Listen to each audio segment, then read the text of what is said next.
تعال اسمعوا مننا شروط دخولك الاونلاين بيزنس. من أهم الشروط إن لازم يكون عندك كمبيوتر وموبايل متوصلين كويس قوي بالإنترنت. ولازم يكون سنك فوق 18 سنة. لازم الشخص يكون عنده لغة متوسطة، ودي ما بقتش عائق دلوقتي لأن الأونلاين بيزنس اترجم للغات كتيرة جدا ومن ضمنها العربي.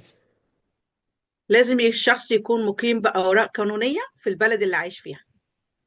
لازم يكون الشخص عنده رغبة وإرادة داخلية إنه ينجح. طب ايه الخطوات عشان اقدر ابدا البيزنس اونلاين؟ سجل بالاسم والإيميل عشان يوصلك ورشة عمل مجانية تعرف بيها أكتر عن الأونلاين بيزنس. ندفع ال 149 ودي الممبرشيب علشان نعرف تفاصيل أكتر على البيزنس. بيتحدد مكالمة مع الكوتش، بعدها بتعرف البلان المناسب ليك للشغلانة وبتبدأ تشتغل.